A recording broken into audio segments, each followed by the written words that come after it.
Good Wednesday morning, everybody. Hope you had a great day yesterday. Our gospel today is from Matthew. We've kind of left the John Gospels. So it's Matthew 26, verses 14 through 25. And this will be almost exactly the same scene that we had in John's Gospel yesterday. It's setting the stage for Judas's betrayal and then eventually the disciples, or Peter's denial of Jesus. So it's the same thing, is that we're told that Judas was preparing to betray Jesus. They go to dinner, and Jesus makes it known that he knows someone's going to betray him. And then in this scene, Judas converses with him and says, well, it's not going to be me, is it? And Jesus says, well, you said so. So he's talking to him. And I think every year I read this, and it's like, okay, what's going on? But here's this situation where Jesus is being betrayed by one of his closest friends, and yet he still offers him the Eucharist. Well, it won't be the Eucharist, but you get that, it's the Last Supper. But he includes him in. And I always think back to, what the effects of this afterwards, because Jesus says, woe to you.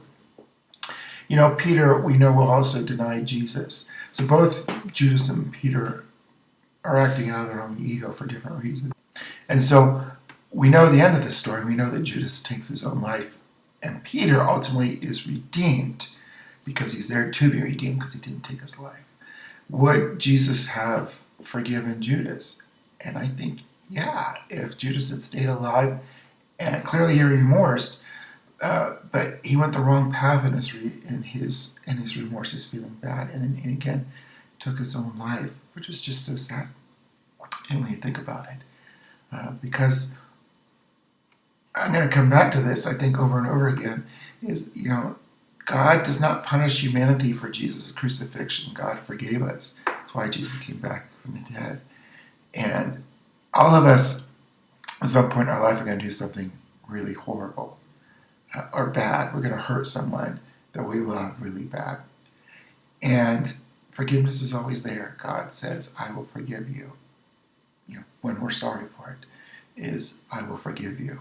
And I just hear too many of us, and I've done this myself, it's too good to be true. And so what we do is we end up punishing ourselves, beating ourselves up. If God's not going to punish me, then I will. And we do these things, and we continue to feel this shame and guilt or shame. And that's not what God wants. God redeems, God saves, God lifts us up, God forgives. So if God's not going to punish us, then we need not punish ourselves. Anyway, that's where I'm at this morning. This is what this passage causes me to think about. So, you guys enjoy. I will see you back here tomorrow for Holy Thursday. Okay, bye-bye.